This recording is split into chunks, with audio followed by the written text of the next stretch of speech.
Hi, Service Alternatives, and happy Friday. Did you know that employment is one of the most significant factors in individuals feeling personally fulfilled?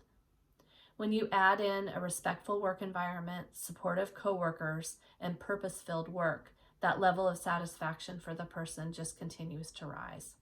Employment is something that we focus on in a variety of ways here at Service Alternatives. Of course, there's the employment that we all experience ourselves. We provide a variety of employment services. And then we also have individuals that we support in residential services that we are also involved in employment. It's a really important fundamental aspect of many things that we focus on. Last week I shared a number of stories out of employment services. This week I have a couple of stories out of Work First, and also some stories about clients that we are serving in residential services who have had employment outcomes met. First of all, with regard to Work First is a program that we offer families who are getting off of TANF, which is Temporary Assistance for Needy Families, and back to employment. We provide a variety of services to support these individuals to build skills related to employment and to find jobs that pay a sustainable wage. We have a very mighty team of 3 people, Shauna, Demetria, and Rachel, who do this work. And throughout 2020, which was really difficult and continues to be with the pandemic, they achieved some really incredible outcomes with clients. They also were able to maintain a healthy budget for their program, which is something that is really hard to do with services that are really reduced.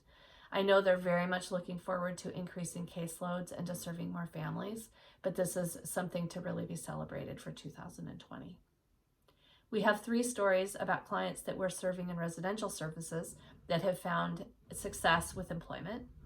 The first is a young man on Whidbey Island who previously had had a job at a pizza store, and he was able to go in and do an interview at Papa John's and show his mad pizza box folding skills and be hired. So congratulations to him.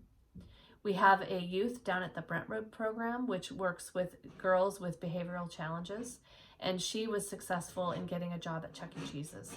This is something that I really commemorate because, having done residential services myself with youth, this is something that's often hard for these youth to accomplish this type of an outcome. So I want to congratulate her.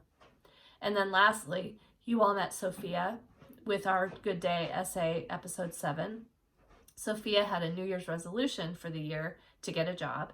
She has been working as an intern at a dog kennel, and she was recently successful in having her hours and her number of days expanded due to the quality of her work.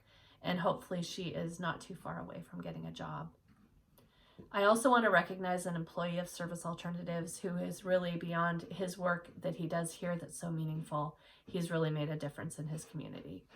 His name is Emmanuel. He works in Northwest Washington, and he is a foster care licensor and a case manager for us. He and his fiancée, Francisco, recently were recognized in Seattle Child's magazine for being really spectacular foster parents. He's an example of somebody who does really purposeful filled work for us, but beyond us, he really makes a difference in his community. And it's something that so many Service Alternatives employees do on a daily, weekly, monthly, annual basis. And it's just something that brings a lot of pride.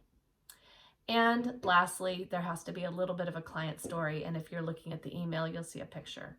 Robin celebrated Valentine's Day by making hearts and displaying them on his window. And on the hearts, he wrote all of his staff and his housemates' names. He also was supported to go out into the community, get stamps, envelopes, etc., so that he could send Valentines to his family.